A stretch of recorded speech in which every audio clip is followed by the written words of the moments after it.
Well, we only got 5 days waiting on the Super Tuesday for this year's 2024 presidential election. And a lot has been going on.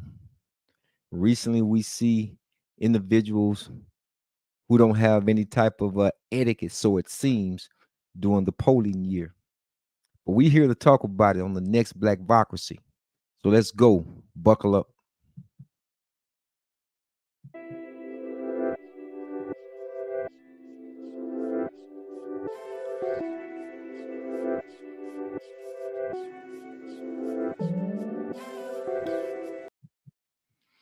Welcome to another episode of Blac-Vocracy. I'm your host, Jabril A. Rashad, and I would like for you all to hit that subscribe, like, share, and notification button as we come over the airwaves right here on the YouTube channel, and we're streaming also on Facebook. So a lot has been going on the last couple of days. Super Tuesday is right around the corner. People are anxious to get their vote in. There's been a lot of early voting that's been going on. And I think there's a lot of people that's still on the fence and who's going to wait until Tuesday, November the 5th, to turn out for this election. But one of the things I wanted to talk about that was quite disturbing to me as people was going to the poll to vote. Now, depending on what side of the aisle that you reside on, or what you've heard, or your interpretation of what happened, I think first and foremost we should have some type of balance. I think when you're looking at something, you should have both eyes wide open. There shouldn't be a pirate's patch over one eye where you can't see the full scope of what's happening. And what I saw recently, again, is quite disturbing. Here we had an individual who's on his way to vote, gets into it with some of the state employees. And I think this was down in South Carolina. Words are exchanged, they have some back and forth. And it was about him not, respecting the fact that I guess it was a voters poll, and one of the state employees got offended because he had a Magna hat on. But I'm going to play the video. Many of you have probably already seen the video, but I'm going to play the video and comment out in the chat and tell me what you think, and I'll give my response to it. But this is what happened on Wednesday, I believe it was. But take a look at this. There's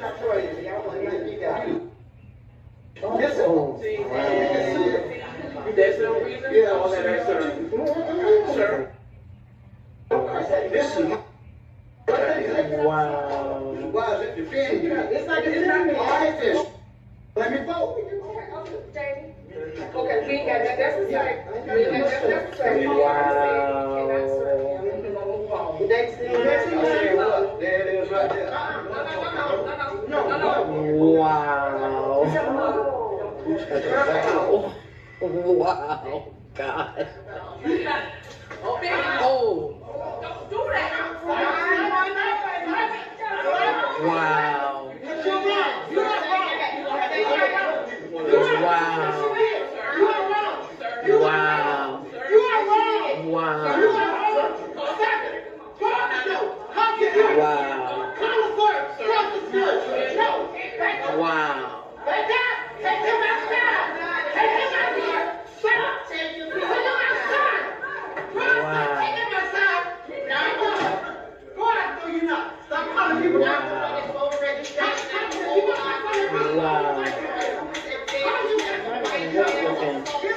May want to help with him. And his last name, white male, blue shirt, blue jeans, cursing, assaulted an employee of the state. He is Mr. Stillinger. Wow. Last name Stillinger. Wow. No, we don't know. We just told you that he is still here. He is still handcuffing. Wow. That's all we told you. Wow. So what is Okay, there you have it. So when I first saw this, this video, it told a different story from what I saw that was posted earlier. I saw someone's post in regards to Trump's supporters who are, I guess, vandalizing or assaulting people at the voters polling box. And so I said, let me do my own research because I traffic in information, and I like to be able to make an informed, adequate decision, especially when things are heightened like this. And so that's exactly what I did and saw the video for myself. Now, several things took place, and of course, this was the edited version.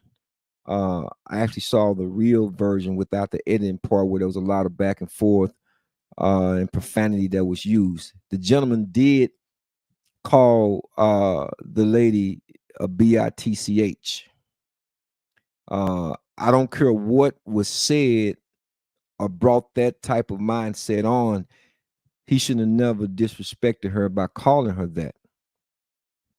But on the offset side of that, the woman had no business, especially as a state employee, to assault this man, no matter what he said, because he had the freedom of speech to say whatever he felt, he wanted to get off his chest at that time. Because from my understanding, there was a lot said about the hat that he wore, and I think it had the "Make America Great Again" cap that he wore, which was well within his right. There was some words that was exchanged, and from my understanding, the state employee stated that they felt offended that he would come in with wearing that hat. That's the reason why he took the hat off and said, and he threw the hat over so he can continue to try to vote. And at that point, they denied him the opportunity to vote. Then later on in the phone call, you can hear the state employee say that this individual assaulted them, which I did not see. And so that's the hyperbole that comes along with it when you have two sides or two ideologies or two schools of thought, two grown individuals. Emotions are running high. People have their own personal emotional attachment in this election because both sides want their candidate to win. But the crazy thing that I found or the question that I raised, where is the voters' etiquette? There should be some voter etiquette. I mean, etiquette is about conduct, standards. We're not at a football or basketball game where emotions are, run high, and individual begin to say certain things that's very disrespectful. Again, this is exactly what took place in this situation. The gentleman shouldn't have never approached this woman in a threatening kind of way, but this is causation, cause and effect. Because if someone strike you or put their hands on you, and all you did was use words, it's going to cause you to respond a certain way. Now, I'm glad that he didn't have any follow through, that he was only, approaching her in an intimidating kind of way, but she had absolutely no business putting her hands on the individual. Yes, I saw where he slightly kind of raised his finger and pointed it towards her face. But still, you have a choice and a right to back up. Because when you put your hands on any person, male or female, or male and male, or female and female, that's a game changer. That's a game changer. And that situation could have really, really escalated and gotten out of hand. But again, I'm going back to what I said a second ago. Where is the voters' etiquette? I just don't think in 2024, grown people should be carrying on like this. I don't know what initiated the conversation outside of them talking about the hat, but I know some other things, some words was exchanged during that episode. And cooler heads have to, prevail, as they say. Someone needs to have the presence of mind to reduce the thinking of initiating something where it begins to escalate and then violence are brought into it. That's the whole issue that I have with this 2024 election. No matter how you feel about either candidate, you have to have voters etiquette. There has to be some decorum, has to be some standards. You just can't go around, pumping your fist, putting your finger in people's faces, or disrespecting someone, or using all types of hyperboles and epithets and so forth. But you definitely can't put your hands on anybody. So they're both wrong. They're both wrong. But just like, again, people have the tendency to not look at the situation in the full scope. They love to put this pirate patch over their eye and only see one side of the equation because, he's not voting the way I would be voting, or he's a white guy, or she's a black woman, instead of looking at it and calling it for what it is.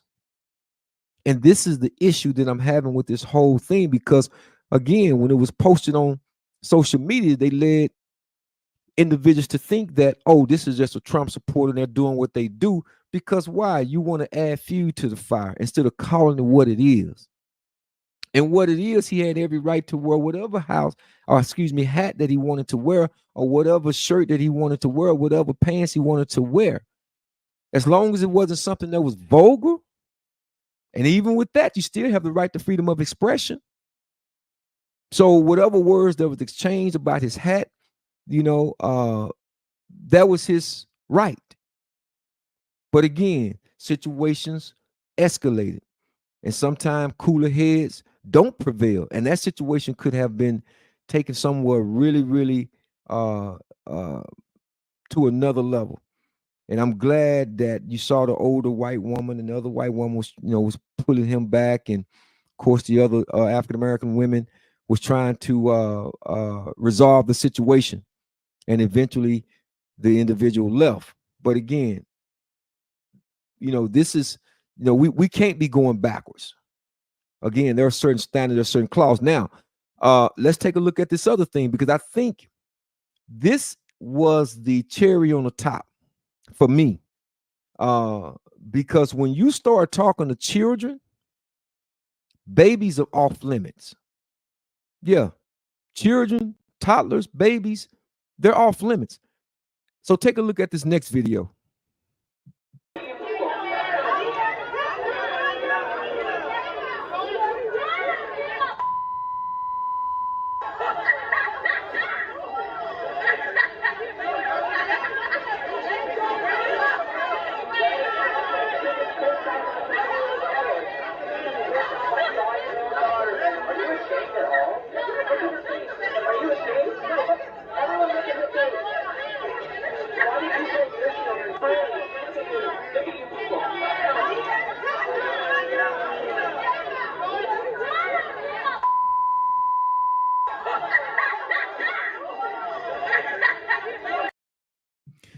Now, one of the things I loved about this situation that transpired, as you can see, the African American sister, who is a Harris and Walsh supporter, had the decency, the humanness, the common sense to look this individual in her face and let her know, no, you don't say that to a child.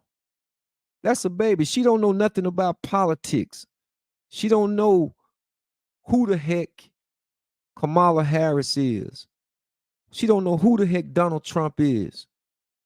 She don't know any of that. And you had the audacity to get into a child's face and yell and scream, all because of your emotional feelings towards the candidate whom you think best represent your politics. Look, we can agree to disagree on a lot of different things. If we all had the same ideology, the same opinion, then what in the world we need with diversity? we're not all going to be the same. Heck, we don't even all wear the same shoe size. Tell me, is everybody feet a size 10 in the world? Is everybody feet a size 11 in the world? Do everybody have a 32 waistline? We don't. We just don't. God created us. He created us with a certain different constitution, a different makeup. Some of us are shorter, some of us are taller, some of us are heavier in weight, some of us are lighter in weight. Yeah, we have our differences. We have our different school of thought. And to be slanging mud back and forth is one thing, which I also hate to see as well. I think we can have an intelligent dialogue. But when you start including young children, that's why I draw the line in the dirt. I have to draw the line in the dirt. Be if the child was Asian, African American, Caucasian, I have to draw the line in the dirt. Because I think children and elderly people are off limits. Yeah, they're off limits.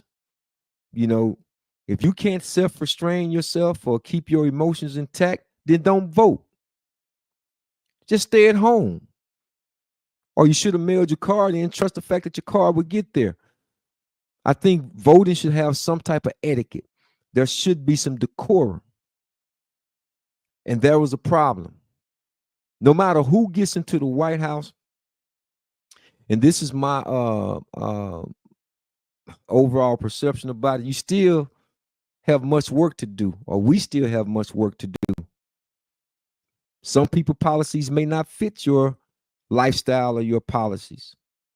I just simply think that, you know, it's insane to continue to do the same thing over again, expecting to get a different result. I've seen 8 years of the policies of Barack Obama. I've seen 4 years of the policies of a Joe Biden. And if Kamala Harris were to get in, I don't think the playbook would change. I think you're going to have the same playbook, economically speaking. I think that she would do 4 years, and who knows if she go run again, which she probably would, more than likely. So now you're talking about basically, what would that be? Almost 20 years of Democratic policies in place. And I can't imagine what this country would be like if what I'm looking at today, with all of the looseness that's running around in society, the non-binary issues, this education to our young people, to indoctrinate them, to convince them that they're a girl when they're really a boy, and when they're a boy when they're really a girl, having women playing a transgender, should I say, playing in women's sports. And just economically speaking, I'm just looking at, you know, about how we have these adhesion contracts that they want us to continue to sign and endorse this government. Government is too big already. Universally speaking, I think that when you look outside of the United States of America, the foreign policies, and you get into the global policies, you're going to see something in the world today in which we live in that looks mighty different than what we're dealing with right here in America. Many of you may have heard of or may not have heard of BRIC, the several countries, Brazil, Russia, India, China, these countries, you know, that have collectively come together to undermine the dollar. I told a friend of mine earlier, I said, you know, they always talking about a World War III. See, we don't think we can actually have a World War III. We think that that's just so far gone. And we have wars all the time. They may be small wars, maybe wars that we're not really paying close attention to, because some people, a group of people, have this mindset or concept about world domination, right? But pay close attention to BRIC in these countries and the dollar, because that can be a financial war that's on the horizon that has never been seen, never been uh, uh, recognized before. And if you think movies, and I can't think of the name of the movie that came out. Uh, it was something to the face on Netflix. It was something to the effect of drowning out the noise. And they was talking about how the world went silent. Um, and people was going down underground, getting in the bunker and all this other stuff. We don't think those type of things could happen. So when we're on the world stage, I need someone that can best represent this country on the world stage to demand the respect that we need. I don't believe in plantation politics. I don't believe in identity politics. Not anymore. I woke up and started drinking the coffee a long time ago. And what I'm looking at is the commercial aspect of all of this. If you ever played the game of Monopoly, you know exactly what I'm talking about. If you haven't played the game of Monopoly, please play the game of Monopoly. And it'll tell you exactly what's going on when you understand the Commerce Clause. You got to understand what's really going on a foreign level as well as a global level, domestically and foreign. I know some of y'all think that, well, what's happening over in other countries has absolutely no bearing on what I'm doing here in the United States. And that would be a definitely a foolish way of thinking. It just will be. Now, turning the page, there's another issue that's out there that's on the table that we need to talk about. And it's having to do with Chicago, Illinois. And I said that Chicago, we have a problem. Jokingly speaking, Chicago, we have a problem. We have a problem simply because the residents of Chicago, the city of Chicago, they're tired. They're fed up. And what was once deeply a blue state could be turning a red state. If you don't believe me, check it out. These South and West Side homeowners are angry. They believe the city has overextended itself and should be putting the tens of millions of dollars earmarked for migrants into Chicago's most vulnerable neighborhoods. But the South Side has been under-resourced, underfunded for years, for decades. We have schools that need to be reopened. We have buildings that are abandoned that need to be business operated. The group says the city has abandoned its Invest Southwest initiative, a Lightfoot-era program that was dedicated to reversing decades of disinvestment on Chicago's South and West Sides, promising to align more than $2.2 billion through public and private funding. We are taxpayers, we're property owners. Our money should go towards fixing our communities. The city has received more than 15,000 migrants since August 2022. We have no more room. Y'all are embarrassing Chicago as a whole. According to analysis by the ABC7 data team, there are more than 20 active migrant shelters across the city, 7 located on the South and West Sides. Whether it's one shelter or whether it's 10 shelters, we're saying the facilities that are there for us, the money needs to be put into those facilities for us. In a statement from the mayor's office about the group's concerns and the status of Invest Southwest, a spokesperson says in part, quote, "We are committed to continued investment for all residents, but especially communities on the South and West Sides that have long experienced disinvestment. We are the city of Chicago, and our shoulders are big enough to support both new arrivals and those who have long called this city home." Mayor Johnson, the black aldermen, the black alderwomen in this city, you will stand for the black citizens of Chicago. Now that's one of the community organizers, Miss Jessica Jackson. That's one I don't think I haven't heard anything if she have any relationship to Jesse Jackson or not, but she's a man, she's a voice to be reckoned with. She's always down at the city council down there in Chicago, and she's giving Mayor Johnson them the business, and she's coming for their seats. But everything that they talked about and what they said in terms of 15,000 migrants coming into the city and who's getting government assistance, and you have all these other things that are taking place in the city of Chicago. You know, these past few years haven't been the best of what Chicago has to offer when you think about the gun violence, the youth, the killings, the murders, and so forth. There's a lot going on. And you and I both know that when the commerce part of this is dried up and you have all this inflation, you got high rents, high food, high medicine. The cost is too high insurance. People starts to become disconnected in their environment, and then it becomes survival of the fittest. Are you going to be able to still climb and get toward the top of that food chain? And this is what individuals like Miss Jessica Jackson is saying. The money that was allocated for Chicago citizens is now being rolled over to individuals who haven't been here as long, some of them illegal.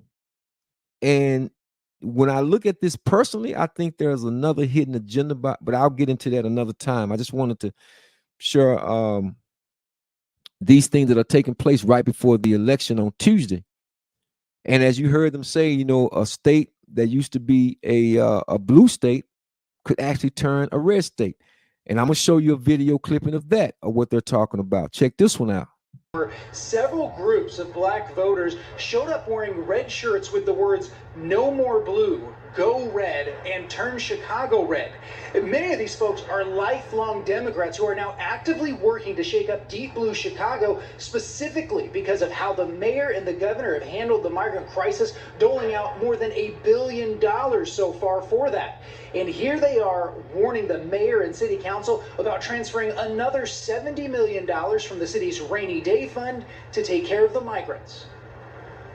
We need that money in my neighborhood. We need that on my block. So I'm asking y'all to use our tax money for our people. We need it. You vote for the money for these immigrants today, and we coming for them seats. You can believe that. The police are fighting with them in the shelters that you guys are funding. You guys think it's a great idea, but yet your police officers are getting attacked. Your public's getting attacked. Currently, state law does not allow voters to recall Chicago's mayor, but after seeing how Mayor Johnson's first year has gone with the migrants and crime, a new group wants to change that by getting a referendum on the ballot this November that would pave the way to voting Johnson out. Now, you heard him say that they've never had a recall in a mayor's candidacy or election, but this is something that they're actually petitioning to do, to take this particular Mayor Johnson, I think it's Brandon Johnson, to have him ousted. And by the way, he is a Democrat. He's of the Democratic Party, and this is happening on his watch. These citizens of Chicago are very upset about what's taking place, and they feel as though they're being very disrespected. And I've heard them, make the assertions that they feel very disrespected. So Chicago, being one of the biggest cities in this country, again, as you heard him say, it used to be a deep blue state, but they're looking to turn that state red. And I'm just telling you, it's not just Chicago, but there's many cities throughout. Some of these people are sitting there saying, I'm gonna vote for Kamala Harris and Tim Walz and so forth. And I just got a funny feeling when they get behind that booth cover or whatever the case may be, they're gonna sit there and change their vote at the last second, and they're gonna vote the Republican ticket for Donald Trump and J.D. Vance. That's just my thoughts on it, because we are living in turbulent times right now. We are living in turbulent times right now where a lot of people are stressed out. It's tough out there. It's tough on people. And people are trying to figure this thing out. And then you have a party, a group of people who just pretty much come from nowhere because you all have some type of agenda. That's exactly what it is. Make no mistake about it. The minute they start talking about, we're gonna, try to look to bring back military enrollment. We want to bring illegal immigrants over here. Again, I'm on the record. I said I don't have a problem, and things about people migrating and uprooting themselves, eradicating themselves, and traveling and in different. I have no problem with that, but you have to have borders because every country has its own sovereignty. So you have to have borders in place, and you have to come over here the right way, the way many other people have come since laws was enacted. And if you're not doing that, herein lies the problem because you don't know what you could be getting at the end of the day. And if you're having a budget shortage or a budget deficit and you can't even mainstream what's happening right now in your own country, your own society, then you're going to create even a bigger problem. It's going to be exacerbated.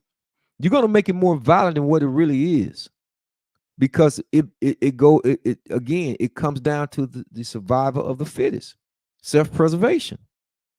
That's when human instincts take over because you're trying to survive now. So I don't necessarily think that this is a situation that happens out of osmosis. I think that it's planned, and it's planned by those who are on the left side. That's the reason why a lot of this stuff I feel needs to be reeled in. I really believe that it needs to be reeled in, and it's time to be able to do that. I've seen enough policies, again, under the Barack Obama administration, a lot of the things that he campaigned on. And I asked people who voted for him, and be honest with you, I was warned. I sent my card, and I was able to do that during the first election, not the second one, because the minute he started campaigning on the LGBTQ community and when he even helped the brothers and sisters out of the federal prisons by just signing an executive order to bring back parole, I knew then that he wasn't the right person for the job, that we had been hoodwinked. Yeah, we had been hoodwinked. All the money that they said that they were supposed to save, it was nothing but a rich bailout. AIG, Burns and Stearns and all these companies, man, all these CEOs that got bailed out. That's exactly what happened. But the money didn't trickle down into these middle class households as they said that it would. And those are just the facts. Those are the facts. I know personally because, like I always say, when I was able to get, come out and 10-toe touchdown, we was still the poor, striving rich. Nobody didn't have anything. Still doing the same old thing. Still doing the same old thing. And again, that's insanity. So I've learned to follow the money just like they follow the money. I've learned to follow the money. I've learned to understand money policies. I understand to learn when they start forecasting the financial forecast for the United States budget and dealing with the Federal Reserves and so forth. I've learned to study what they study. And I'm simply saying, again, if you don't understand the Commerce Clause and why it was imperative that in the United States Constitution, Alexander Hamilton demanded that they, keep the Commerce Clause. They didn't care about giving you all the 10 bills of rights. That was just to pacify you. They wanted to control the money. They wanted to control the perpetual interest and taxation. So that's exactly what's happening. And there's a lot of things that I can say in regards to that, but we'll get into it some other time. But I want to talk about this issue that we're having with the voters' etiquette, what happened at the polls recently. I thought that was just uncalled for on both sides of the aisle. We need to have a different a paradigm shift, a different way of seeing things, whether your candidate is voted in, quote unquote, or not. there has to be some type of unification, and again, I'm tired of going with the back and forth, whether if it's Kamala making statements about Trump or Trump making statements about Kamala. My thing is, who's going to best represent this United States corporation on the world stage? On the world stage, because again, those sovereign leaders that's over in those other countries, they have their customs, they have their culture, and they have the people that they answer to as well. And if you don't have a strong leader in place who's very demanding, who understands business and how business operates, all we're doing is setting ourselves back another 30 years. Again, this is not about identity politics. Take your emotions out of it. I hope that you can understand that this thing is about using your sound mind, body, soul, spirit, and having a rational understanding of what's going on. Not no popularity contest. Who do you think is most popular?